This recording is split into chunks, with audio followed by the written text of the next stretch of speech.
This is the final part of a three-part series on the big three challenges that come with the quest to understand who lives with whom and why. Three hard problems that are not easily addressed by standard statistical methods. Part 3. Interactions. If the relationship between two variables is conditional on a third variable, we can write it like this. The response variable y is a function of another variable x, but that depends somehow on z. In other words, the strength and form of the dependency of y on x depends on z.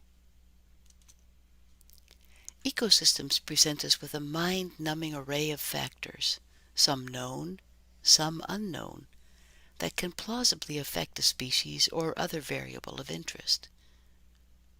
The factors can be other species, abiotic environmental variables, and disturbances. We do an experiment or find relationships at a particular place and time. If we try this at another place or time, the results are likely to be different. Context is important because other factors come into play, often ones that we aren't measuring. The sea star can be a keystone species controlling mussels on rocky seacoasts.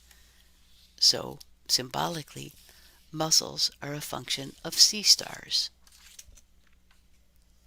But research has shown that the effects of sea stars are greatly altered by the degree of wave exposure. And the deeper you look, the more complex the system becomes. The sea star effect is moderated not only by wave exposure, but also by another predator, whelks, upwelling intensity, and tidal height on the rocks. The complexity of this system has been shown by decades of study by scientists on the west coast of North America. The system is so complex that no simple, strong generalization can be made about the relationship between any two components. The complexity originates from the large number of important interacting factors. Making it even more complex is that these factors act at a wide range of spatial and temporal scales. So, how do ecologists deal with complex contingencies that stand in the way of strong generalizations? First, many ecologists choose to ignore them, presenting results from a specific context as a great leap forward. Of course, this is not a real remedy, but it seems to satisfy many funding agencies, peer reviewers, and editors. Second, we can attempt to include all of the important factors in a linear model. An interaction term looks like this. The relationship between x1 and y is modified by another variable, x2. In a more extreme example, x2 might reverse the slope of the relationship between x1 and y. In 3 dimensions, the response surface for an interaction of x1 and x2 on y looks like this. Linear interaction terms construct a curved surface from straight lines.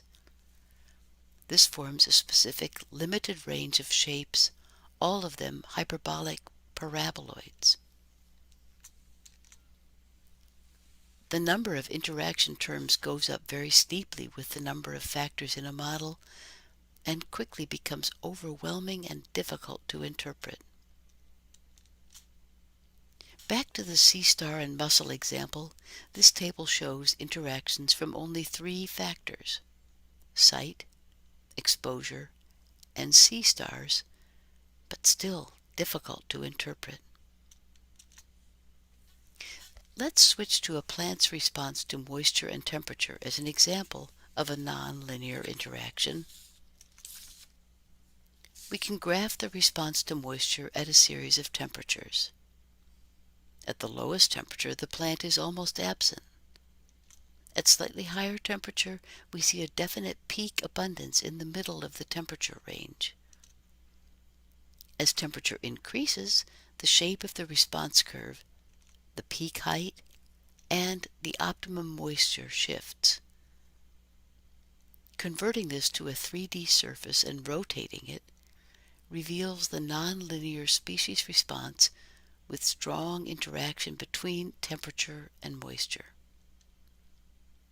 Compare this with the shape of a linear interaction as described previously. Last, we do have a number of methods that automatically include interactions and readily accept complex, nonlinear responses. None of these remedies make ecological complexity go away. They just make it a bit more manageable. That is because this third challenge, dealing with interactions among many factors, is actually the hardest and most fundamental problem of all ecology, not just community ecology. The consequences of this problem run deep. Simple, strong generalizations are hard to find. Predictive theory and models are weak. This complexity originates from the large number of interacting factors. Making it even more complex is that these factors act at a wide range of spatial and temporal scales.